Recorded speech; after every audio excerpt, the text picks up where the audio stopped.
भगवान कहाँ नहीं है? सब स्थान पर श्री ठाकुर जी विराजमान है। लेकिन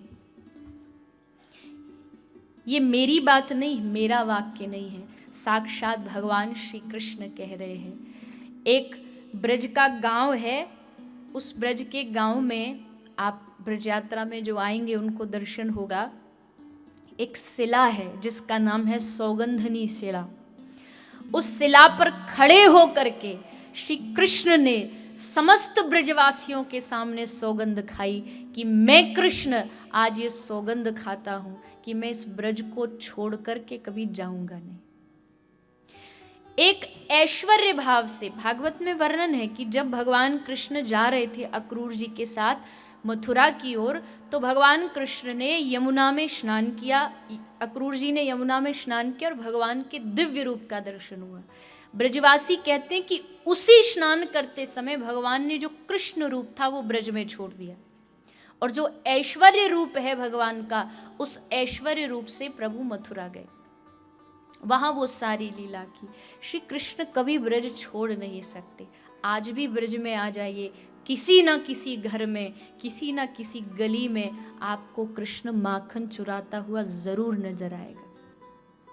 रास तो हर रोज होता है उस निधिवन सेवा कुंज में श्री ठाकुर जी का प्राग। ये कोई ये मत समझिएगा कि कोई मन से बनाई मन गढ़ंत बातें हैं, भावना का विषय नहीं है, ये प्रेम का विषय है।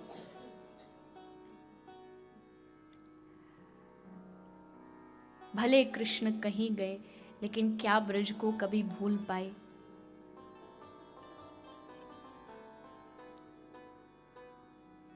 माता देव की भोजन प्रसाद परोसती है, श्री ठाकुर जी भोजन प्रसाद देखते हैं और देखते ही आंख से अश्रुधार बहने लगी। रोते रोते भोजन छोड़ दिया और भाग करके अपने अश्रु छुपाने के लिए ऊपर महल की छत पर चले गए। माता देवकी को ये बात थोड़ी अच्छी नहीं लगी कि मैंने भोजन प्रसाद अपने हाथ से बनाया और इसने चखा तक नहीं, छोड़ के चला गया। माता देवकी उद्धव से कहती है, उद्धव तू तो इसका यार है, तू तो मित्र है, कृष्ण का सखा है। जो बात व्यक्ति किसी से नहीं कहेगा मित्र से कह सकता है, मुझसे नहीं कहेगा पर तुझसे कह सकता है। जरा पूछ तो ये कृष्ण इतना दुखी क्यों रहता है, परेशान क्यों रहता है? उद्धव कहता, माई तू चिंता मत कर, देख मैं अभी पूछ के आता हूं, तुझे सारी बात बता दूंगा। भागकर उद्धव छत पर गए, देखा वृंदावन की ओर निगाहें करके श्री कृष्ण रोए जा रहे। उद्धव ने कहा, प्रभु आप क्या कर रहे हो? आप कौन हो? आप मथुरा के राजाधिराज हो, आप जगत पिता परमात्मा, और आप किसी के लिए क्यों रो रहे हो आप? भगवान ने कहा, उद्धव जो मेरे लिए रोता है मैं उसके लिए रोता हूं, जो मुझे भजता है मैं उसे भजता हूं। आज भी ब्रज की ओर निगाह करके देखूं तो मुझे लगता है कि मैं गुनहगार हूं। सब लोग कह रहे हैं कृष्ण तू मत जा, तू मत जा, लेकिन मैंने कहा आप सब घबराओ मत, मैं परसों वापस आ जाऊंगा। मैंने वादा तो दे दिया उद्धव, लेकिन आज तक मैं जा नहीं पाया। और मैं इस बात को भी जानता हूं कि आज पूरा ब्रज अगर किसी आशा पर टिका है, जिंदा है, तो सिर्फ इस बात पर कि कृष्ण लौट के वापस आएगा।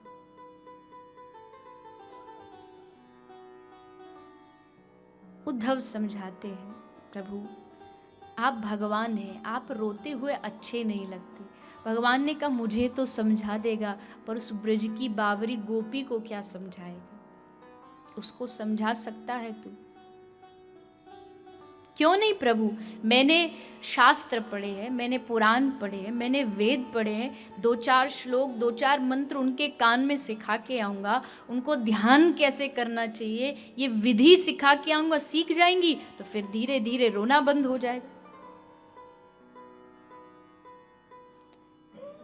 ठीक है उद्धव, तू मेरा ये छोटा सा काम कर दे, जा उन ब्रजवासियों को जाके समझा, पर हाँ थोड़ी सरल भाषा में समझाना। बहुत ज्ञानी नहीं है ना बेचारे, कभी पाठशाला नहीं गए, कभी कुछ पढ़ा नहीं, जाना नहीं, थोड़ी सरल भाषा में समझाना।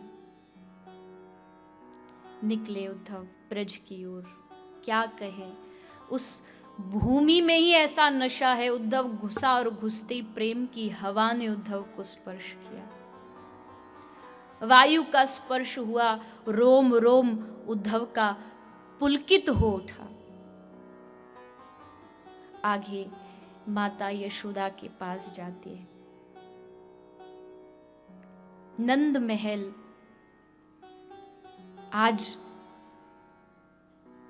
वीरान पड़ा हुआ है। एक कौआ भी आकर के अगर महल पर बैठ जाता तो यशोदा मैया को लगता आज कौआ बोल रहा है, मतलब कृष्ण आने वाला है। और जहां उद्धव प्रवेश करता है, उद्धव देख रहा है नंद बाबा एक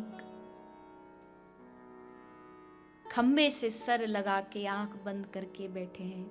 माता यशोदा एक पल्ले में तकिए को लेके गोद में उसको लोरी गा कर के सुला रही है। अरे कन्हैया, अरे लाला सो जा, पूरी रात नहीं सोयो है, तू बीमार रह जाएगो, तो को कोई रोग लग जाएगो, सो जा। उद्धव को लगा कि माता यशोदा तो बावरी हो गई है। पकड़ के हाथ जोड़ के प्रणाम किया, मैया प्रणाम। नहीं सुना, जोर से प्रणाम किया, मैया प्रणाम। मैया कहती है चुप, शोर मत मचा, लाला मेरो अभी अभी सोयो है, ज्यादा शोर मचाएगो तो जग जाएगो।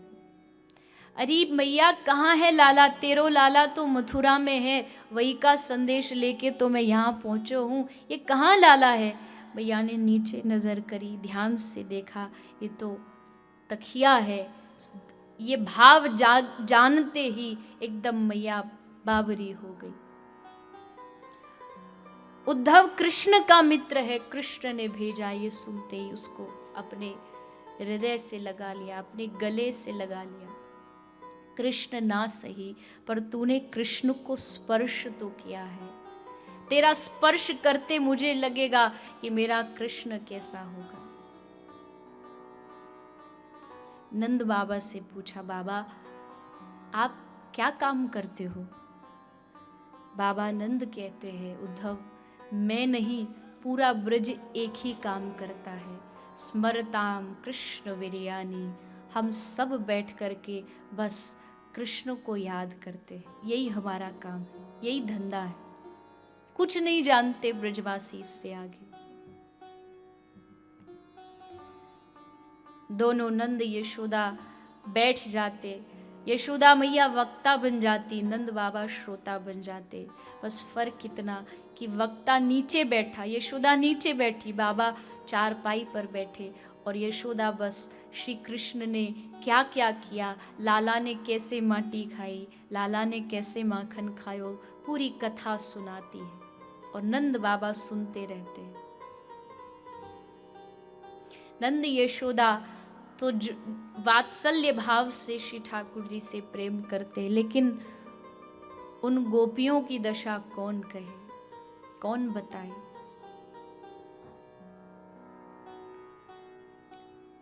हाथ में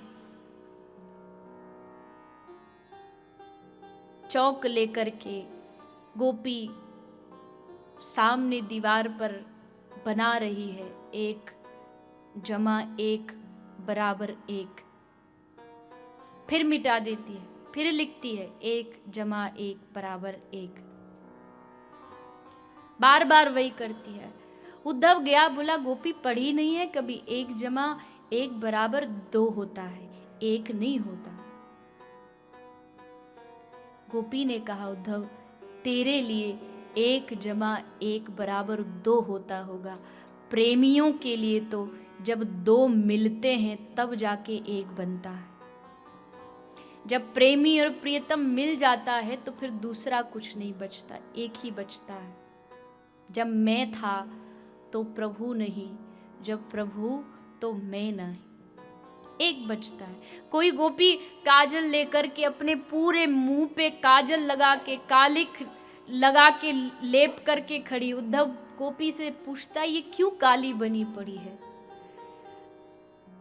गोपी कहती है, एक बार इसने कृष्ण को काला कह दिया। कृष्ण को काला कहा तो इसे उसी दिन से लगता है कि कृष्ण इससे नाराज होके ब्रज छोड़ के चला गया। इसलिए रोज अपने मुख को काला करके आ जाती है कि कन्हैया देख, मैं भी काली हूं, पर तू वापस आ जा। एक गोपी बस खड़ी खड़ी नाच रही है, नाचती जा रही है। तू ये इतना क्यों नाच रही है? बोले, एक बार कन्हैया इसके घर आया, इसने कहा तुझे माखन चाहिए तो नाच के दिखा। कन्हैया नाचा, घंटे भर नाचा, कुछ नहीं दिया और वो वापस लौट गया नाराज होके। जब से कृष्ण गया है तब से हर रोज नाचती है, हर रोज नाचती है कि हे कृष्ण तू वापस आ जा, मैं जीवन भर तेरे लिए नाचने के लिए तैयार हूं, पर वापस आ जा।